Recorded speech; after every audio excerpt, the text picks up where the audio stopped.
정부도 제 역할을 안 해. 기업도 제 역할을 못 해. 국회도 제 역할을 못 해. 그러면 이제 국민들은 속된 말로 표현하면 죽어나는 거죠. 세계가 어떻게 돌아가고 있는지, 또 우리가 어떤 방식으로 잘못하고 있는지, 땅떨어지가 몇 메다 남았는지 한번 고민해 보시면 어떨까 하는 생각입니다.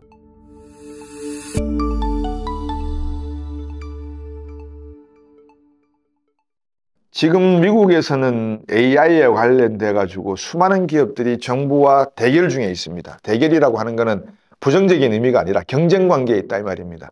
기업은 이거 빨리 풀어주세요. 규제 풀어주세요. 그리고 미국 정부는 이거 규제 풀면 너희들이 개인정보를 가지고 오남용할 수 있으니까 안 돼. 이거 일단 막아야 돼. 우리가 생각할 때 블록체인이나 암호화폐 기술은 한 기술이고, 개인정보 관련된 기술은 또 한 기술이고, AI는 또 한 기술이고, 우주 로켓은 또 한 기술이다 라고 생각하시면은 정말 이거는 후진국 중에서 후진국 사람들이 생각하는 기술입니다. 경제단판 방송을 들어보셨으면 아시겠지만 낱개로 여러분들에게 설명을 드리지만 다 꿰셔야 돼요. 이거를. 이게 다 연결되어 있습니다. 블록체인 기술이라고 하는 것은 개인의 정보를 수많은 사람들과 공유를 하는데 비밀스럽게 공유를 한다. 왜? 남들이 다 캐가져가면은 이 비밀스러움이 없어지게 되면은 미래 산업 개발에 있어서 불리한 측면이 많기 때문에, 그래서 AI 산업을 하려고 할 때 이 AI 산업에 필요한 빅데이터의 지적재산권도 개인 소비자에게 존재한다는 것을 분명히 알고 이 빅데이터를 만져야 된다는 이야기. 그러니까 블록체인 기술도 연계되어 있으니까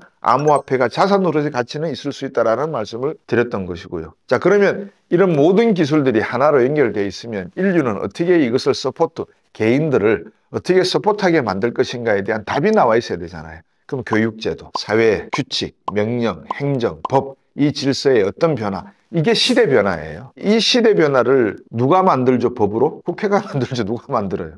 그럼 국회의원들이 이 문제를 아냐 말이에요. 지금 AI 그러면서 국회 내에서 일부 의원들끼리 모여서 공부를 하고 있다는 이야기 들었습니다만 얼마나 많은 법안들을 지금 생각하고 계시나요? 개인정보법 지금 어떻게 처리하고 계시나요? 미국은 이런 내용들이 지금 막 쏟아집니다. 물밀듯이 쏟아집니다. 계속 미 의회에서는 토론이 되고 논의가 되고 암호화폐를 막아야 된다 말아야 된다 이런 이야기들이 이루어져요. 그러면 우리는 단순히 저 법안이 저 행정명령이 통과가 되니까 바이든은 암호화폐의 별로 중요성을 못 느끼게 되고 암호화폐 가치가 떨어지게 되는 거 아니냐, 이렇게 생각하는 거는 유치원생들이 생각하는 경제 읽기예요. 미국이 그런 법안을 상원에서 하원에서 이야기하는데 암호화폐에 관련된 법안 이야기가 나온다는 말은 어떤 의미가 되겠어요? 그렇죠. 미래의 데이터 센터의 관리, 셋업, 룰 세팅에 대한 이야기가 미시적인 이야기가 이루어지고 있는 거예요. 그러면 그 정도 이야기가 이루어졌으면 AI에 관련된 산업은 얼마나 발전되어 있겠냐는 거예요. 이 모두가 연관되어 있는 거예요. 근데 이 기술이 단순히 암호화폐만 존재하는 게 아니라 이 기술이 블록체인과 연결된 개인정보의 누출에 대한 보호법, 그리고 AI 산업의 발전법, 모두가 연결되어 있어요. 이게 또 미국의 의료보험법과도 다 연계가 돼요. 바이오 산업이 발전하려고 그러면 개인의 유전인재 특성이나 모든 내용들이 다 담겨져 있는 데이터가 있어야 될 거 아니에요. 그럼 그걸 보호해야죠. 제 건데. 그런 법안들이 미 의회에서 상원, 하원에서는 활기차게 이루어지고 있는데 대한민국 국회는 대체 뭐 하냐는 거예요. 정부도 제 역할을 안 해. 기업도 제 역할을 못 해. 국회도 제 역할을 못 해. 그러면 이제 국민들은 속된 말로 표현하면 죽어나는 거죠. 그럼 국민들은 제정신이냐? 국민들은 정신을 똑바로 차리고 있고 국민들은 열심히 하고 있는데 정부와 기업, 국회가 지금 저 모양이라서 대한민국 경제가 어려우냐? 기업의 역할에 대해서, 정부의 역할에 대해서 제가 비관적인 측면을 말씀을 드렸습니다. 정리를 해드리면 첫 번째, 직관과 비전이 없는 정책을 정부가 보여주고 있다.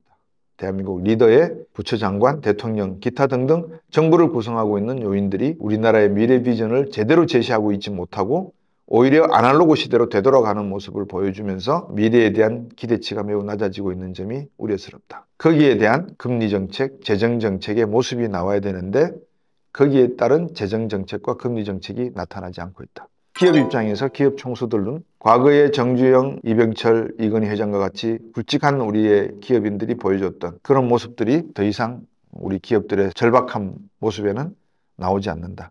그거를 삼성전자가 10년 안에 큰 위기가 올 거다라는 이야기를 하니까 삼성 쪽에서는 그 말을 듣고 반성하거나 도대체 저게 왜 저런 말이 나오는지에 대한 검토를 하기보다도 저 말이 나오지 않도록 해 라는 말들을 한다면 그건 더 큰 위기다. 그러면 이 두 가지를 놓고 봤을 때 국민들은 이라고 물어봤을 때 세 번째 난제입니다. 개인들은 사회라고 하는 단어, 영어에서 society라고 하는 단어와 community라고 하는 단어 두 개가 있습니다. 하나는 사회고 하나는 공동체라고 번역이 됩니다. 사회는 뭐냐면 각자의 구성원들의 이해관계가 다른 사람들이 모여있는 조직체계입니다. 이 사회입니다. society. 여러분 잘 아시다시피 여론이라는 것도 만들 수가 있고 조작할 수도 있고 뭐 없던 이야기도 만들어낼 수 있고 자기의 이해관계에 따라서 모든 것을 다 조작할 수 있습니다. 정치적인 입장에서 놓고 보면 포퓰리즘이 횡행할 수도 있고 그렇습니다. 근데 여기 공동체라는 조직은요, 사회와 다른 점이 딱 한 가지가 있습니다. 그게 뭐냐면 공동체는 구성원의 이해관계가 같은 것이 하나가 존재합니다. 교회, 공동체죠. 동동적인 이해관계가 있죠. 하느님을 믿으시잖아요. 하나의 이해관계가 공통된 걸 가지고 있는 게 공동체입니다. 근데 대한민국은 5천만 개인이 모여있는 사회이면서 또 수많은 이해관계를 가지고 있는 공동체들이 존재하는 그런 형태를 띠고 있는 것 같습니다. 인간은 생존이 가장 본능적인 욕구 가운데 넘버원입니다. 생존입니다. 뭐 건강하게 오래 살자. 이거는 두 번째고요. 살아야 되겠다. 이게 첫 번째입니다. 일단은 살아야 되는 겁니다. 그러면 사람이 살고 나면 그 다음에 뭐죠? 배가 부르고 나면 그 다음부터 뭐예요? 불지펴라 잠 좀 자게 그런단 말이에요. 그러니까 사람의 본능이라고 하는 건, 욕구라고 하는 건 변한다 이겁니다. 과거에 보리밥이 얼마나 이만큼 쌓아서 보리밥 먹어도 배가 금방 꺼지잖아요. 근데 지금은 보리밥이 뭐예요? 건강식이라면서요. 그래서 매일 보리밥 드세요? 안 드시잖아요. 가끔가다 보리밥 드시잖아요. 그러니까 그걸 경제학 용어로 레쳇 이펙트라 그래요. 톱니바퀴 효과. 톱니바퀴는 앞으로 계속해서 돌아가지. 한 단계, 한 단계, 한 단계, 한 단계 이렇게 올라갑니다. 그래서 소득이 3만 불이던 사람에게 너 만불 소득 사람처럼 살아라 그래 보십시오. 살겠습니까? 못 삽니다. 그래서 인간의 욕망은 항상 그 방향이다. 문제는 그 욕망을 이루려면 소득이 존재해야 돼요. 근데 인간은 자본을 가지고 태어나진 않잖아요. 태어날 때 손에 돈 쥐고 태어난 사람 보셨어요? 부모님들이 뭐 금수저고 다이아몬드 수저가 계시지만 본인은 빈손이라는 말이에요. 그럼 인간이 태어났을 때 가지고 있는 부는 제로인데 어떤 부모 밑에서 어떤 사회 밑에서 그냐에 따라서 이제 개인의 역량이 발휘되기도 하는데 가장 기본적인 개인의 어떤 그런 행복감은 결국은 욕심, 욕망, 탐욕에서 출발을 한다는 것은 부정할 수가 없습니다. 근데 대한민국의 지금 우리 국민들의 기본적인 내용들을 많은 분들과 이야기 나눠보면 제가 느끼는 거는 절박함이 없다는 겁니다. 1960년대에 산업개발을 할 때 그 당시에 경제개발 5개년 계획 이야기는 고전이 되었습니다. 그거를 지금 MZ세대에게 말씀드리거나 X세대나 오렌지세대에게 말씀드릴 생각은 추호도 없습니다. 그렇지만 절박함이라고 하는 의미는 이해해 주셨으면 좋겠습니다. 그 말이 무슨 말이냐면 MZ세대분이나 X세대분들 또는 오렌지족 세대분들에게 가장 적합한 비유가 하나가 있는데 우리가 흔히 어른들이 그러잖아요. 아유 저 젊은 애들이 저 앞으로 나라 어떻게 지킬까? 1999년 1연평해전 그리고 2002년 월드컵 당시에 2연평해전 그 당시에 젊은 용사들이 북한의 공격에 대응해서 사기에서 싸웠거든요. 왜 싸웠을까요? 냉정하게 이야기할게요. 생존하기 위해서 싸웠겠죠. 저기 총을 쏘는데 안 쏠 사람이 누가 있어요? 근데 그 상황을 한번 놓고 보십시오. 얼마나 생존을 위해서 절박했겠습니까? 경제로 그대로 한번 가져와 보면 대한민국 경제가 지금 연평해전 하고 있거든요. 제 눈에는 그래요.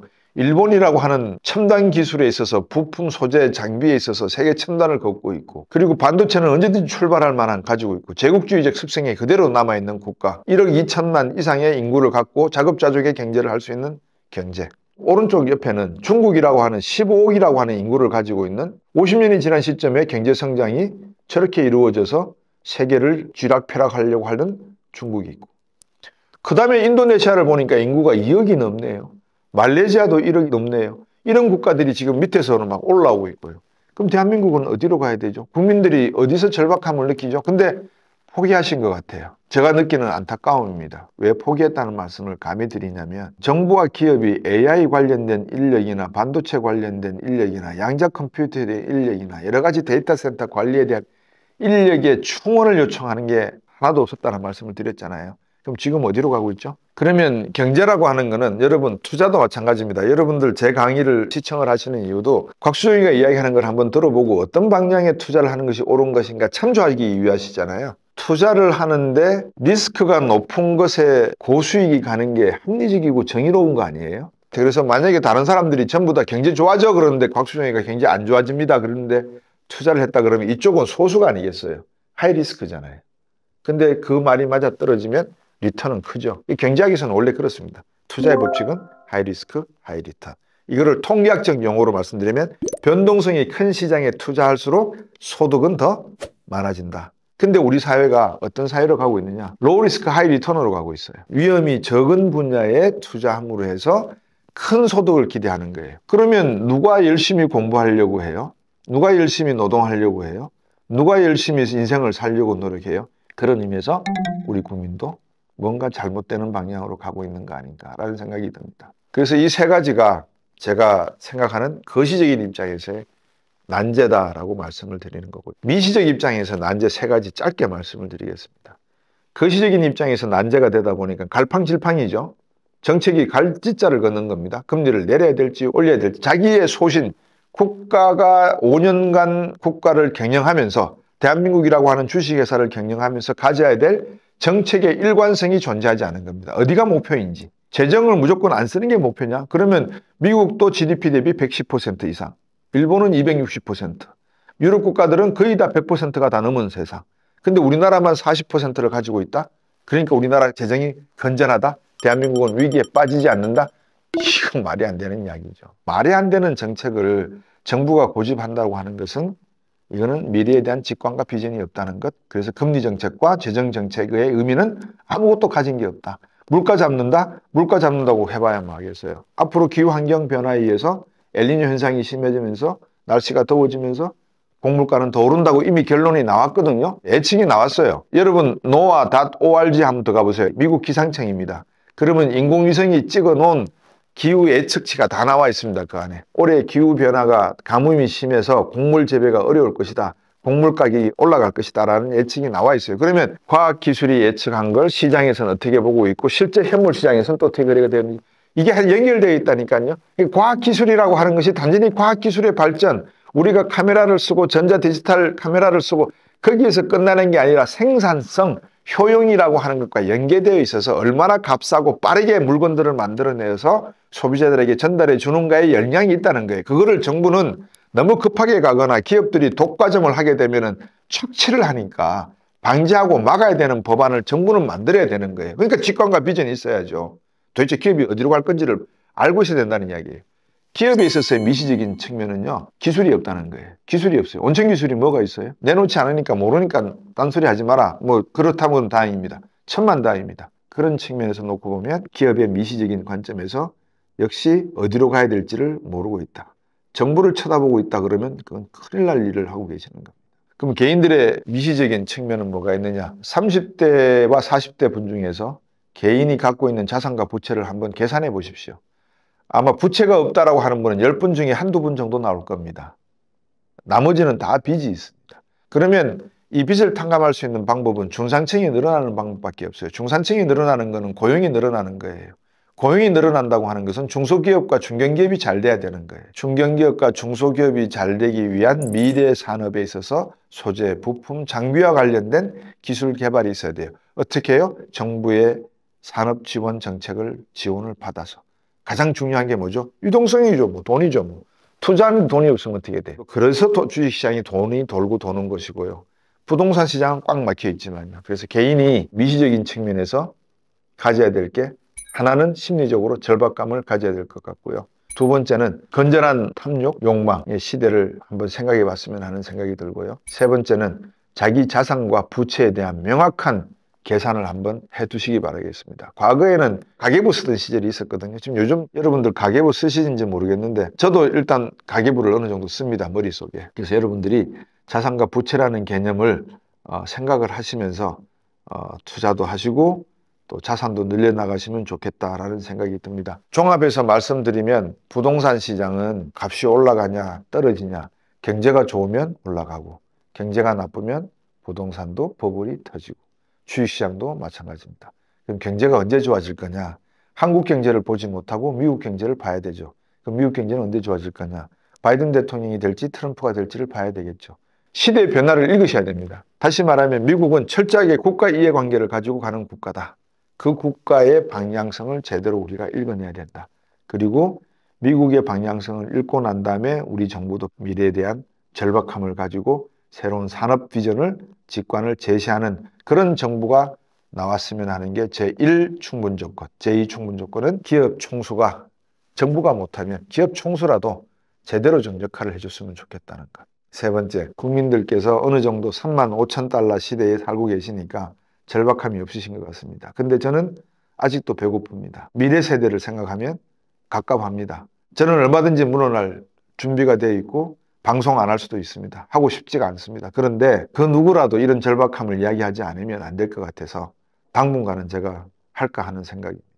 여러분께서 경제담판 이야기 들으시면서 세계가 어떻게 돌아가고 있는지, 또 우리가 어떤 방식으로 잘못하고 있는지, 땅떨어지가 몇 메다 남았는지 한번 고민해 보시면 어떨까 하는 생각입니다. 난제 세 가지를 말씀드리면서 다운되는 말씀을 드렸는데, 다음 시간에는 제가 좀 더 긍정적인 이야기 세 가지를 역시 드리도록 하겠습니다. 그래서 대한민국 힘내시기 바라고, 국민 여러분들도 잠시 한번, 특히 우리 베이비 부모들 60년대생 분들은 386이라고 지칭을 받기도 하죠. 많은 것을 이루었습니다. 경제적 성장, 민주화. 그런데 어떤 정신적인 승리는 이끌어내지 못한 것 같습니다. 그런 측면에서 우리가 미래의 MZ세대 분들과 대화하고 소통하는 방식에 있어서 많은 생각들을 해봐야 되지 않겠는가. 곽수영 경제담판에서도 계속 고민해 보도록 하겠습니다. 감사합니다.